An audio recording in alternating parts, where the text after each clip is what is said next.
আমায় আপনি কানে মারুন গো ও বাচ্চা মুক্তি তার মোর পিতাকে শোনে বাচ্চা বাচ্চা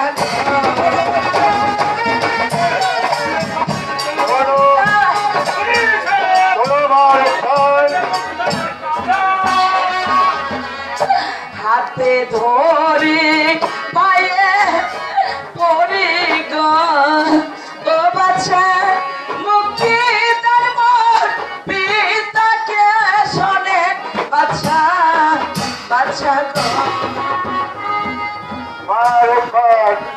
তোমার পিতাকে মুক্তি দিতে পারি, কিন্তু একটি শর্তের বিনিময়ে। কি শর্ত? তুই যা আপনার কোন শর্তে রাজি হচ্ছে, তুই এখান থেকে চলে যা মা। না, আমি কিছুতেই যাবো না।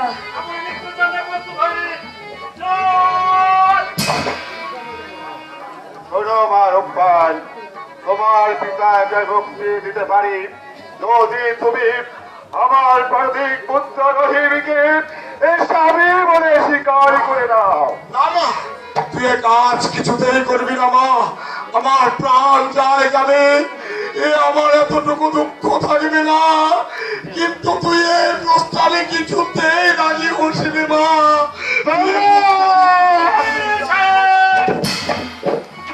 ও মেহেরবানি খোদা, আজ তুমি আমাকে কি বিপদে ফেললে। একদিকে আমার জীবনে, অন্যদিকে আমার পিতার জীবনে। না না না, চলে যাক চলে যাক, এই দাসের প্রাণ চলে যাক। আমি যে পিতার একমাত্র কন্যা, আমি কন্যা হয়ে কেমন করে পিতার হত্যা দেখবো? না না, তো আমি কিছুতে দেখতে পারবো না। যাবো না, আপনার ছেলেকে আমি স্বামী বলে কবুল করলাম। এ তুই কি করলি মা? আমার তুচ্ছ প্রাণের জন্য তুই এমনি ভাবে তোর জীবনটা বলিদান করে দিলি মা। মহারূপবান, তুই আমার স্বামী তো প্রাণে শিকরে করলি মা রূপবান। আমি বড় শান্তি পেয়েছি রে মা, আমি বড় শান্তি পেয়েছি। মায়ুজি,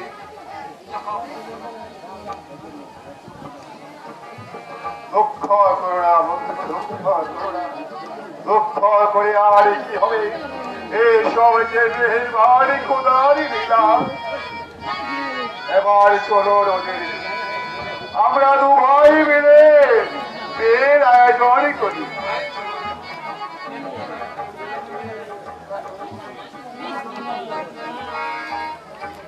চলুন পিতা। আমার আবার আনন্দ, না না, আমার আনন্দ, আমার আনন্দ যে ওই সাগরের বানের স্রোতে ভেসে গিয়েছে। পিতা, তাই যদি না হবে, তাহলে আমার এই চোখের সম্মুখে আমার 12 বছরের কন্যাকে একটা 12 দিনের শিশুর হাতে তুলে দিতে হবে। দেখো জগৎবাসী, এই পিতার তুচ্ছ প্রাণের জন্য তার কন্যার কি আত্মদান। চলুন পিতা, আর কষ্ট করবেন না পিতা। চলুন, এবার ঘরে যাই।